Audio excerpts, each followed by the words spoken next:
بسم اللہ الرحمن الرحیم الحمد للہ والصلاة والسلام علی رسول اللہ وبعد۔ سورۃ النور کی آیت نمبر 47 سے آج ہمارا سبق ہے۔ اب یہاں پہ منافقوں کا تذکرہ، ان کے کردار کا تذکرہ آنے لگا ہے۔ سورہ یونس سے لے کر سورہ مومنون تک مسلسل 14 صورتیں، ان کا مزاج مکی مزاج ہے کہ جو مکی صورتوں کے مضامین ہوتے ہیں، یہ مسلسل 14 صورتوں کے یہی مضامین کہ عقیدے پہ بات ہو رہی ہے، زیادہ تر مشرکین مکہ کے حوالے سے بات ہو رہی ہے، گاہے بگاہے کہیں کہیں اہل کتاب کا ذکر ہے، یہودیوں کا، نصارہ کا، لیکن منافقوں کا ذکر نہیں ہے۔ ظاہر ہے کہ مکہ میں منافق نہیں تھے، لیکن یہ جب سورۃ نور ہے 15ویں نمبر، سورہ یونس سے سٹارٹ کریں نا تو سورہ نور 15ویں نمبر پہ بنتی ہے۔ تو سورہ نور نازل ہو رہی ہے مدنی دور کے عین درمیان میں 6 ہجری کو، یعنی رسول اللہ کو مدینے میں 5 سال ہو چکے ہیں، تب یہ سورت نازل ہوئی۔ تو پھر اس وقت آپ جانتے ہیں کہ منافقین اچھی خاصی تعداد میں ہو چکے تھے، اور بڑی جو ہے وہ اپنی مضبوط اندر کھاتے بڑی مضبوط پارٹی بن چکے تھے۔ تو اس وقت پھر یہ ہے کہ یہ آیتیں نازل کی گئیں جو منافقوں کے کردار کا تذکرہ کرنے والی ہیں، اور فرمایا وَيَقُولُونَ آمَنَّا بِاللَّهِ وَبِالرَّسُولِ، آیت نمبر 47 سورۃ نور کی۔ اور یہ منافق لوگ کہتے ہیں کہ ہم ایمان لائے اللہ پر اور اس کے رسول پر، وَأَطَعْنَا، اور ہم نے اطاعت کی۔ ایک تو ہم اللہ اور اس کے رسول پہ ایمان لاتے ہیں، دوسرا بھئی ہم اطاعت کرتے ہیں، ہم فرما برداری کرتے ہیں، ہم اللہ اور اس کے رسول کی ہر بات مانتے ہیں۔ یہ ہے زبانی دعویٰ، لیکن ثم يتولى فريق منهم من بعد ذلك، اس کے بعد ان میں سے ایک پورا گروہ اپنے اس دعوے سے پھر جاتا ہے۔ یعنی زبان سے تو کہتے ہیں کہ ہم ایمان لائے اور اطاعت بھی کرتے ہیں، لیکن ان کا جو عمل ہے ان کے دعوے کی تردید کرتا ہے۔ تو یہ منافقانہ کردار ہوا۔ اب یہاں غور کر لیجئے، آیت بڑے واضح انداز میں بتا رہی ہے کہ ایمان نام ہے اللہ اور اس کے رسول کی اطاعت کا۔ جو شخص اللہ اور اس کے رسول کی اطاعت کا دعویٰ کرتا ہے پھر اطاعت کرتا بھی ہے، وہ مومن ہے۔ تو جو شخص دعویٰ تو کرے لیکن اطاعت کرے نہ، تو وہ منافقانہ کردار رکھتا ہے۔ اس لیے واضح طور پہ اس آیت میں بتا دیا گیا کہ جو شخص دعویٰ کر رہا ہے کہ میں اللہ اور اس کے رسول کی اطاعت کرتا ہوں، لیکن اس کا عمل اس کے دعوے کی تردید کرتا ہے، اس کا عمل اس کے الٹ ہے، تو یہ منافقانہ کردار ہے۔ اور اللہ اور اس کے رسول کی اطاعت کا تقاضا تو یہ ہے نا کہ انسان بحیثیت فرد یا بحیثیت قوم، انفرادی طور پر یا اجتماعی طور پر، ہر وقت اللہ اور اس کے رسول کے حکم کے آگے جھکنے کے لیے تیار ہو۔ اللہ اور اس کے رسول کا حکم آ گیا، بس سر تسلیم خم کرے۔ اگر اس کا مشن اس طرح کا نہیں ہے، اس کا مزاج اس طرح کا نہیں ہے، اس کا طریقہ کار اس طرح کا نہیں ہے زندگی کا، تو پھر یہ ہے کہ وہ صرف ایک بلند و بالا دعوے ہی کرتا ہے اور کچھ نہیں اس کے پاس، اور منافقانہ کرداری۔ پھر آپ یہاں دیکھ لیجئے کہ یہاں پہ منافق کی ایک قسم بیان کر دی گئی جس کو عملی منافق کہتے ہیں۔ منافق کی 2 قسمیں، ایک ہے اعتقادی منافق، جو عقیدے کا منافق ہے، یعنی بالکل اندر سے اسلام سے بیزار ہے، اسلام سے نفرت کرتا ہے، اور باہر سے جو ہے وہ اسلام کا نام لیوا ہے، اور بس یہ ہے کہ مسلمان ہونے کا ناجائز فائدہ اٹھا رہے ہیں، بغل میں چھری ہے اور منہ میں رام رام، یہ والی کیفیت ہے اس کی۔ یہ ہے عقیدے کا منافق۔ یہ منافق ہوتے تھے اس وقت جب یہ آیات نازل ہوئی ہیں مدینہ میں۔ دوسری جو قسم ہے عملی منافق، وہ آپ کو ابھی بھی مل جائیں گے، ایک نہیں آپ کو درجنوں ملیں گے۔ کون سے؟ عملی منافق کسے کہتے ہیں کہ جو دل سے بھی مانیں کہ ہم مسلمان ہیں، دل سے بھی، اور زبان سے بھی کہتے ہیں کہ ہم مسلمان ہیں، اطاعت کریں گے، لیکن کرتے نہیں ہیں۔ عمل کی باری آئے تو پیچھے ہٹیں گے، زبان سے بڑے گئیں کہ ہم عاشق رسول ہیں، ہم محب رسول ہیں، دل سے بھی، دل میں بھی محبت ہوگی اللہ رسول کہیں نہ کہیں کونے میں پڑی ہوگی، یہ قرآن کی محبت کہیں نہ کہیں پڑی ہوگی، لیکن یہ ہے کہ جب باری آئے عمل کی، اور عمل کی باری میں سب سے پہلی بات تو نماز کی ہے نا، تو نماز وہ پانچیں گزر جائیں، اذان جو ہے وہ 7 والی مسجد میں ہو رہی ہے تو کوئی جو ہے وہ کانوں میں جوں تک نہیں رینگتی، کوئی بات اس کو سمجھ میں نہیں آتی، تو یہ ہے عملی منافق، یہ زبان سے تو کہہ رہے کہ میں مسلمان ہوں، لیکن عمل اس کا اس دعوے کی تردید کرتا ہے۔ تو یہاں ان کی بات آ گئی، وَيَقُولُونَ آمَنَّا بِاللَّهِ وَبِالرَّسُولِ، کہتے ہیں کہ ہم اللہ اور اس کے رسول پر ایمان لائے، وَأَطَعْنَا، اور ہم نے اطاعت کی، ثُمَّ يَتَوَلَّى فَرِيقٌ مِّنْهُم مِّن بَعْدِ ذَلِكَ، لیکن جب عمل کی باری آتی ہے تو پھر کھوٹے سکے، پھر عمل کرتے ہوئے پھر جاتے ہیں۔ وَمَا أُولَٰئِكَ بِالْمُؤْمِنِينَ، اور اللہ رب العزت نے تو پھر یہاں پہ ان کے ایمان کی حقیقت کھول دی، فرمایا یہ مومن ہے ہی نہیں، یعنی جو عمل نہیں کر پا رہا وہ مومن ہے ہی نہیں، یعنی ایمان ابھی تک اس کی، یوں سمجھ لیجئے کہ دل کی اتھاہ گہرائیوں تک پہنچا ہی نہیں ہے، ابھی تک اس نے ایمان کا وہ ٹیسٹ، وہ مزہ چکھا ہی نہیں ہے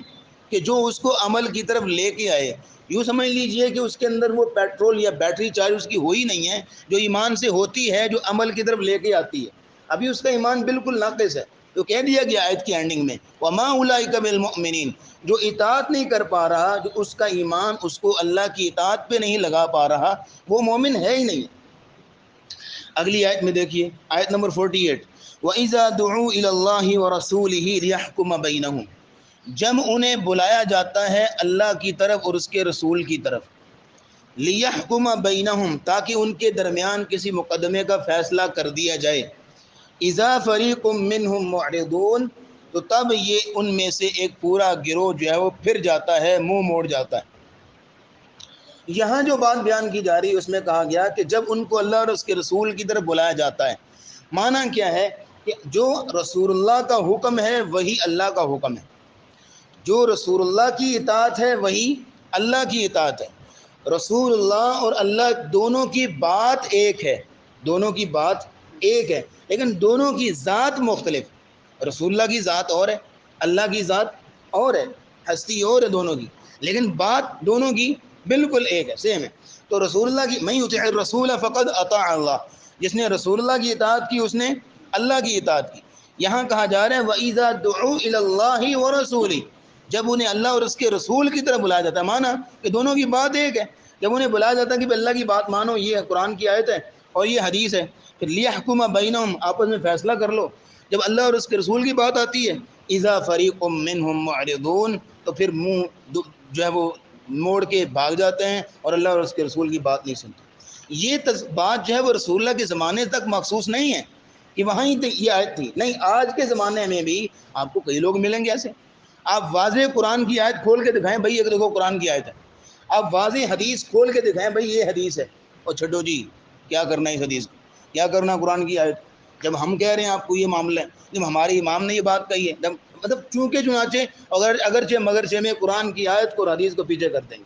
یہ وہی بات، یہ منافقانہ کردار کہ جب انہیں کہا جائے اللہ اور اس کے رسول کی طرف آؤ تاکہ تمہارے درمیان فیصلہ کیا جائے، اذا فریق منہم معرضون، ان میں سے پورا گروہ جو ہے وہ پھر جائے گا۔ آیت نمبر 49، وَإِن يَكُن لَّهُمُ الْحَقُّ يَأْتُوا إِلَيْهِ مُذْعِنِينَ، اور اگر ان کو اس مقدمے میں کوئی اپنے منافع کی بات ہو، اپنے فائدے کی بات ہو، یأتوا الیہ مذعنین، تو پھر دوڑتے چلے آئیں گے۔ اب یہاں پہ اگر بیک گراؤنڈ سٹوری پتہ چل جائے تو میرے خیال میں بات سمجھ میں آ جائے گی، سوالیہ نظروں سے دیکھنا جو ہے بند ہو جائے گا۔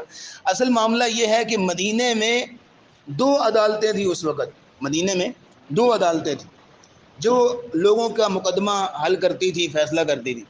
ایک عدالت تھی یہودیوں کی جو سالوں سال سے رواجی طریقے سے فیصلے کرتے چلے آ رہے تھے، اور جن کی عدالت کا معاملہ یہ تھا کہ ذرا امیر آدمی دیکھا اس کے حق میں فیصلہ سنا دیا، ذرا سے کسی نے مٹھی گرم کر دی اس کے حق میں فیصلہ سنا دیا، یہودی سردار بیٹھے ہوئے فیصلہ کرتے تھے۔ اور دوسری عدالت تھی جو مسجد نبی میں لگتی تھی، جس چیف جسٹس رسول اللہ صلی اللہ علیہ وسلم خود تھے، اور آپ علیہ الصلوۃ والسلام کے پاس مقدمے آتے، یہودیوں کے بھی آتے، مسلمانوں کے تو آتے ہی تھے، منافقوں کے بھی آتے، تو آپ علیہ السلام فیصلہ کرتے۔ اب منافق بندہ جو تھا اس کا کردار یہاں بیان کیا جا رہا ہے کہ جب ان کا کسی مسلمان کے ساتھ، کسی یہودی کے ساتھ کوئی جھگڑا ہو جاتا، اور اگر وہ یہودی کہتا یا مسلمان کہتا چلو رسول اللہ کے پاس آگے فیصلہ کرتے ہیں، ان سے فیصلہ کروا لیتے ہیں، مسئلہ حل ہو جائے گا، تو منافق سمجھ لیتا کہ مقدمے کی نوعیت کیا ہے، اگر تو یہ میرے حق میں فیصلہ ہو جائے گا، مقدمے کی نوعیت کچھ ایسی ہے، میرے پاس دلائل بھی ہیں، سارا کچھ ہے، تو پھر وہ دوڑتا ہوا جاتا رسول اللہ کے پاس اور جا کے فیصلہ سن لیتا۔ لیکن اگر وہ سمجھتا کہ اندر سے چور ہے اور بے ایمان ہے اور اگلے کا حق دبانا چاہتا ہے اور کسی طریقے سے بھی ہے جھوٹا وہ، تو پھر چاہتا نہیں یہودی سردار کے پاس جائیے، وہاں بھی جا کے فیصلہ کرتا، پھر رسول اللہ کے پاس نہیں آتا تھا، کیونکہ رسول اللہ فیصلہ کرتے تھے مبنی پر حق، مبنی پر انصاف، اس میں کسی قسم کی روح رعایت نہیں ہوتی تھی، کسی امیر غریب کا کوئی فرق نہیں ہوتا تھا، رسول اللہ فیصلہ کرتے تھے مبنی پر حق۔ اور یہ منافق چونکہ اندر سے چور ہوتا تھا اور یہ مانتا تھا کہ میں جھوٹا ہوں، اب رسول اللہ کے پاس جاؤں گا تو جھوٹا پڑ جاؤں گا، اس لیے پھر یہودی جو ہے وہ جو فیصلہ کرنے والے ہوتے تھے ان کے پاس جاتے تھے۔ تو یہاں اللہ کہہ رہے ہیں وَإِذَا دُعُوا إِلَى اللَّهِ وَرَسُولِهِ لِيَحْكُمَ بَيْنَهُمْ، جب انہیں بلایا جاتا ہے آؤ بھائی رسول اللہ کے پاس آؤ، فیصلہ جو ہے وہ کر لیتے ہیں، کروا لیتے ہیں، لِيَحْكُمَ بَيْنَهُمْ ثُمَّ يَتَوَلَّى فَرِيقٌ مِّنْهُمْ، فرمایا اِذَا فَرِيقٌ مِّنْهُمْ مُعْرِضُونَ، پھر ان میں سے ایک پورا گروہ جو ہے وہ پھر جاتا ہے، اللہ اور اس کے رسول کے پاس نہیں ہوتے کیونکہ اندر سے جھوٹے ہوتے ہیں۔ وَإِن يَكُن لَّهُمُ الْحَقُّ، اگر اپنا کوئی حق ہوتا، فائدہ ہوتا، سمجھ آتا تھی کہ اب مجھے فائدہ ملے گا، میرے اس مقدمے سے میرے حق میں ہی فیصلہ ہوگا، یَأْتُوا إِلَيْهِ مُذْعِنِينَ، تو پھر دوڑتے ہوئے چلے آتے، پورے اطمینان سے چلے آتے، یہ منافقوں کی بات ہو رہی ہے۔ فرمایا افی قلوبہم مرض، آخری آیت دیکھیے گا، آیت نمبر 50، افی قلوبہم مرض، ان کا یہ کردار کیوں ایسا ہے کہ جب اپنے بارے میں فیصلہ ہونے کا امکان ہوتا تو پھر رسول اللہ کے پاس آتے ہیں، اور جب سمجھ آ جاتی ہے کہ میرے بارے میں فیصلہ نہیں ہوگا، میں چونکہ اندر سے جھوٹا ہوں یہ معاملہ ہے، تو پھر یہودیوں کے پاس جاتے ہیں۔ ایسا کردار کیوں ہے؟ اللہ سوال کر رہے ہیں افی قلوبہم مرض، کیا ان کے دلوں میں بیماری ہے،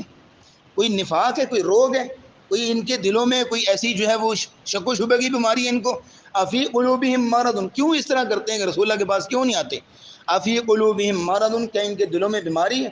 امر تابو، یا ان کو رسول اللہ کے فیصلے میں کوئی شک ہے کہ رسول اللہ کا فیصلہ صحیح نہیں ہوتا؟ ام یخافون ان یحیف اللہ علیہم ورسولہ، یا یہ ڈرتے ہیں کہ اللہ اور اس کے رسول ان پر ظلم کریں گے، ان کے بارے میں کوئی ناحق فیصلہ کریں گے؟ کیوں یہ رسول اللہ کے پاس فیصلہ جو ہے وہ سننے کے لیے نہیں آتے، اپنا فیصلہ کیوں نہیں کرواتے، یہودیوں کے پاس کیوں جاتے ہیں جن کے فیصلے ہی جو ہے وہ مبنی پر ظلم ہوتے ہیں، اور رسول اللہ کا فیصلہ ہی تو مبنی پر حق ہوتا ہے، دلائل قرائن کو دیکھتے ہوئے اور حق سچ کا فیصلہ کرتے ہیں۔